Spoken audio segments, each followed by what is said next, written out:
주님께서 여러분과 함께 요한이 전한 거룩한 복음입니다.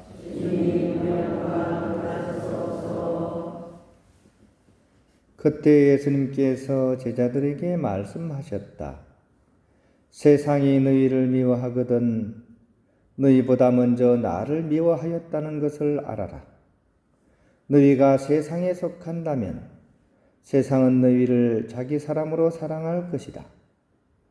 그러나 너희가 세상에 속하지 않을 뿐만 아니라 내가 너희를 세상에서 뽑았기 때문에 세상이 너희를 미워하는 것이다. 종은 주인보다 높지 않다고 내가 너희에게 한 말을 기억하여라. 사람들이 나를 박해하였으면 너희도 박해할 것이고 내 말을 지켰으면 너희 말도 지킬 것이다. 그러나 그들은 내 이름 때문에 너희에게 그 모든 일을 저지를 것이다. 그들이 나를 보내신 분을 알지 못하기 때문이다. 주님의 말씀입니다. 그리스도님 찬양합니다. 평안을 빕니다. 임쓰신 가시관이라는 그런 유명한 생활성가가 있죠. 하한주 신부님께서 이렇게 시를 쓰시고 그게 이제 곡을 입혀가지고 생활성가로는 굉장히 유명한 노래죠, 그죠? 님은 전생애가 마냥 슬펐기에 이렇게 나가는 노래입니다. 들어보셨죠, 그죠?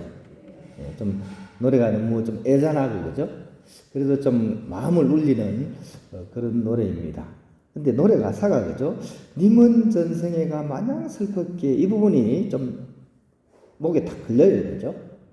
그러다 보니까 이렇게 유명 강사이신 황창현 신부님이 노래 가사가 좀 이상하다고 그러면서 이렇게 재미있게 풀이해 준 적이 있습니다.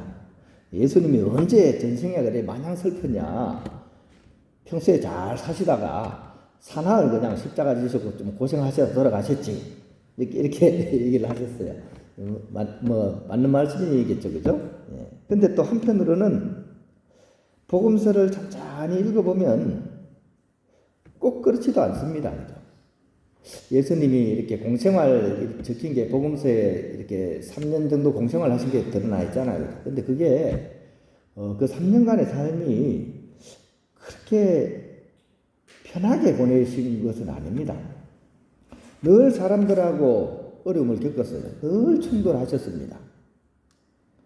물론 예수님의 가르침이 그 당시에 많은 사람들을 매료시키고 또 심지어 그 가르침에 감동을 받아서 제자들이 이제 예수님을 따라다니고 했지만 그에 못지않게 예수님을 너무나 불편해하는 사람들이 주위에 쫙 깔려 있었습니다. 특히 계명과 율법을 중심으로 살아가던 그 당대 사회 지도층에게는 정말 늘 이렇게 위협도 당하고 어려움도 겪으셨습니다. 그러니까 평탄한 3년이 아니었죠. 정말 힘든 그런 3년간의 공생활을 보내셨죠. 특히 당신이 하느님과 특별한 관계라는 사실을 선포하자마자 불편함을 느끼던 사람들은 이제 마음을 완전히 바꿔버리고 예수님을 향해서 정오를 가지게 되고 또 분노에 가득 차서 언제 저거를 잡아서 죽이나 이런 고민만 하게 만들었습니다. 늘 주위에 칼을 품고 다니면서 막 이렇게 예수님을 해치려는 사람들이 있었다는 얘기입니다. 그리고 이것은 예수님만 그런 것이 아니라 예수님을 따랐던 그리스도교 공동체가 형성된 이후에도 마찬가지였습니다. 그리스도교는 예수님 돌아가시고 나서 또 부활 사건이 일어나고 나서도 여전히 환영을 받지 못했습니다. 혹독한 박해도 여러 번 받았습니다. 기간도 300년이 넘는 기간 동안 계속 박해를 받았습니다. 오늘 우리가 들었던 이 요한복음 말씀 거죠? 어떻게 보면 복음서 중에 가장 후대에 쓰여진 그런 책입니다. 이 그리스도교 공동체는 유다인 회당에서마저도 쫓겨났었고 또 로마 제국에게도 미운 틀이 박혔고 한마디로 여기저기 온 데서 미운 오리새끼 처지로 이렇게 내몰렸습니다. 이런 교우들에게 오늘 복음에 나오는 예수님의 말씀은 어떤 위로가 되었을까요? 예수님께서 오늘 복음에서 이런 얘기 하십니다. 세상이 너희를 미워하기 이전에 나를 먼저 미워했다라고 얘기를 하십니다. 아마도 그 당시 초대교회 신자들에게는 예수님의 이 말씀이 큰 위로가 되었을 것입니다. 지금 우리가 이렇게 큰 어려움을 겪고 있지만 주님께서도 나보다 더한 그런 미움과 또 어려움을 겪으셨고 또 그 모든 것을 이기고 주님께서 돌아가시고 또 부활하시고 성천하시는 그 내용을 바라보면서 우리 또한 예수님과 같은 그런 길을 갈 수 있다는 희망을 초대교회 때 신자들은 읽을 수 있었을 겁니다. 그러면서 당신들이 이 세상의 나라가 아니라 주님의 나라에 주님의 세상에 속해 있다는 그런 자존감으로서 자부심으로서 이 복음서를 아마 읽었을 것입니다. 예수님이 말씀하시는 이 예수님의 세상은 이 세상이 이 세속적인 세상에 추구하는 것과는 많이 다릅니다. 이 세상에서 많은 사람들이 바라보고 힘을 가지고 있는 것은 부와 권력과 명예입니다. 하지만 예수님께서는 복음서 어느 곳을 찾아봐도 그것을 중하게 여기지는 않습니다. 오히려 반대로 예수님은 가난과 비천함과 멸시를 귀하게 여기고 거기 있는 사람들을, 거기 속해 있는 사람들을 사랑의 눈으로서 바라보고 계십니다. 근데 이것은 사실 이 세상이 무시하는 그런 가치가 아니겠습니까? 그런 점에서 우리 그리스도교가 어떤 종교인지를 우리가 잘 이렇게 성찰하고 우리 신앙생활을 해나갈 수 있어야 됩니다. 우리 그리스도교는 현실 축복, 즉 기복적인 종교가 결코 아니라는 것입니다. 어떻게 보면 그런 것과는 정반대 방향을 지향하고 있습니다. 현실적인 가치가 아니라 궁극적인 가치를 추구하는 종교가 바로 우리 그리스도교입니다. 백척간두 갱진일보 이런 이야기가 있습니다. 백척이나 되는 그 대나무 꼭대기에 올라가가지고 한 발 더 내디딜 수 있는 그런 결기를 가진 사람만이 진리에 이른다는 말이죠. 그리스도교는 바로 그런 가치를 추구하는 종교입니다. 세속적인 가치에서 뛰어내려서 허공에 몸을 던지는 종교, 그것이 바로 그리스도교입니다. 필사필생, 지금 나를 이렇게 내 목숨을 내어놓고 하느님을 바라보고 하느님 나라를 향하는 사람이 영원한 삶을 얻는다는 그런 믿음을 가진 종교, 그 종교가 바로 그리스도교입니다. 이것은 머리로는 이해가 안 됩니다. 오로지 체험을 통해서 우리가 그것을 익혀가는 종교, 그것이 바로 그리스도교입니다.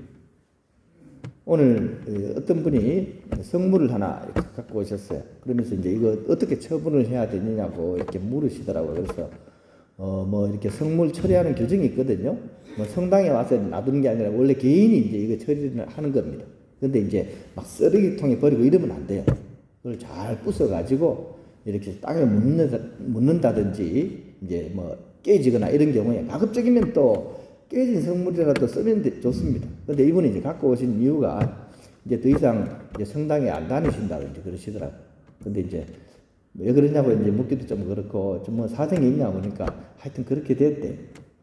근데 이제 무슨 사정인지 모르겠어요. 뭐 일단 뭐 이렇게 본인이 원하는 그런 것들이 안 이루어졌다든지 또 내가 원하지 않는 그런 우환이 가정에 생겼다든지 내가 또 병이 크게 났다든지 또 자식이 또 자기가 원하는 대로 이렇게 안 됐다든지 아니면 뭐 신천지나 다른 종교로 옮기려고 하는 건지 그건 모르겠습니다.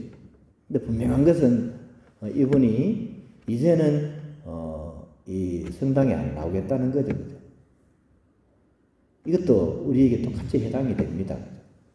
여러분이 만약 성당에 나오는 목적이 이 현실적인 거라면 그렇다면 우리는 오늘 예수님의 이 말씀을 다시 재고해 봐야 됩니다. 예수님은 세상에 속하지 않는다는 것입니다.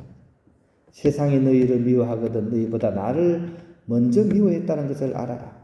너희가 세상에 속한다면 세상은 너희를 사랑할 것이다.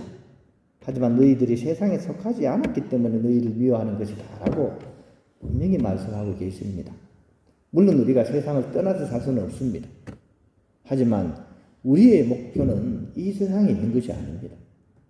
이 세상을 넘어서는 하느님을 바라보고 이 세상을 넘어서는 하느님 나라를 향해서 살아가는 사람, 그 사람들이 바로 그리스도인들이라는 사실을 우리가 결코 잊지 말고 지금 우리에게 주어지는 그런 어려움들이나 아픔들, 슬픔들 속에서도 주님을 꿋꿋이 바라보고 살아갈 수 있는 그런 우리가 될 수 있도록 오늘 예수님 말씀을 마음에 새겼으면 좋겠습니다.